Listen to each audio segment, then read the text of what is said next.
Hey everyone, welcome back to the channel. And it's time to reveal, for those of you that don't know yet, what the new race car is. We just got it pulled inside the garage, and I am really excited to get working on this thing and start turning it into a race car instead of a mullet machine.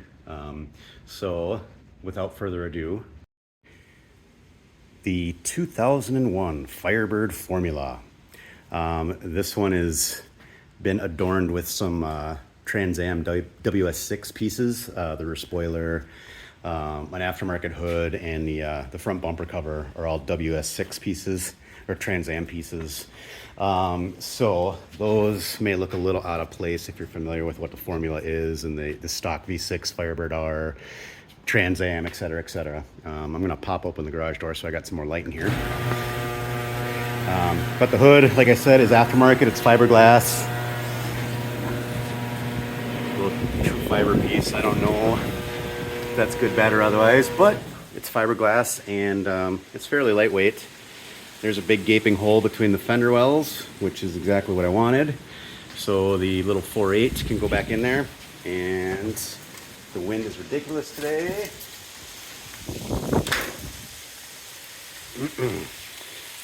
This thing came from Nebraska, I believe, found its way to South Dakota, and that is where I ended up picking it up from.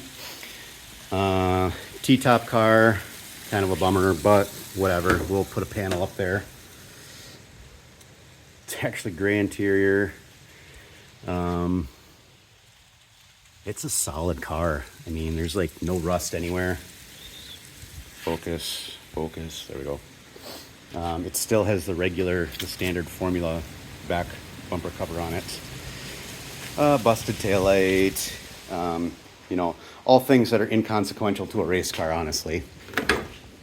Plans are a lot. I'm honestly thinking of pulling the WS6 spoiler off because they're kind of heavy, and that rear glass is already stupid heavy to begin with. We'll ditch the T-tops, probably make a simple aluminum panel to put up there.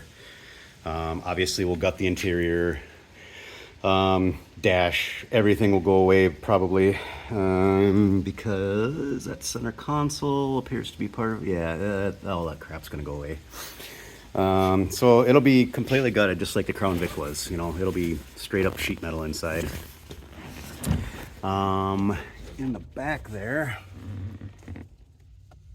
I don't have a battery hooked up, so I can't get the hatch open right now, but I haven't decided what to do yet. We're probably gonna run a fuel cell just because the tank is so tiny in this thing, and we have a pretty good idea of what kind of fuel burn we're gonna have with the 4.8, and with the tank in this car, I don't think we're gonna make 2 hours of runtime on the track. So we're gonna need a bigger tank. And if we need a bigger tank, it just makes sense to go to a fuel cell. Underneath, there's already an aftermarket torque arm. So that's kind of a bonus, and a cross member there. I don't know if these are BMR pieces or UMI or Spawn or who they're from. That's adjustable too, cool. Supposedly it has 410 gears in oh, it's UMI. Oh my goodness, how lucky did I get?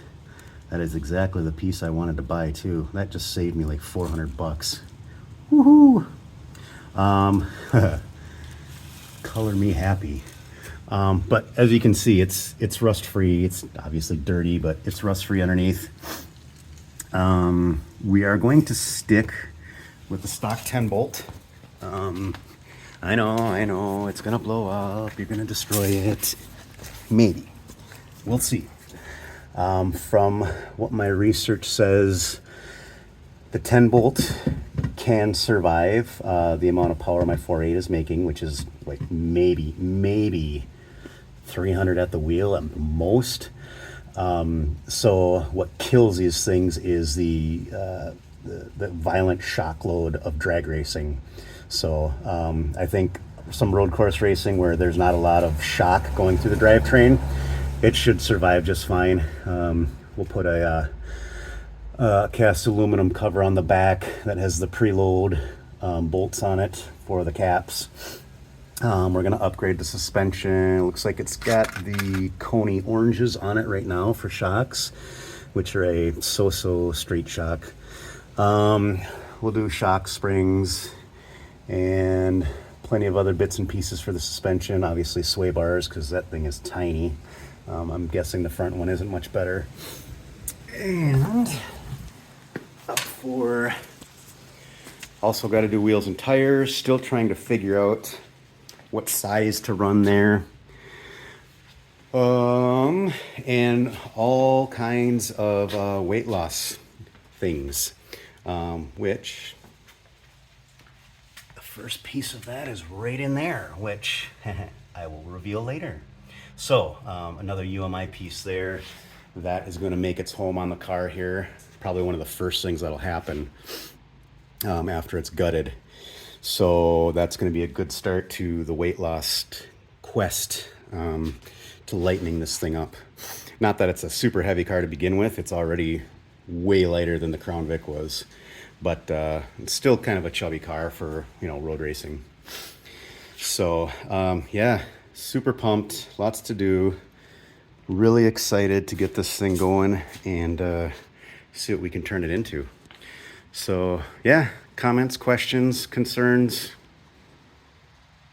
complaints, you know, let me know. Thanks, guys.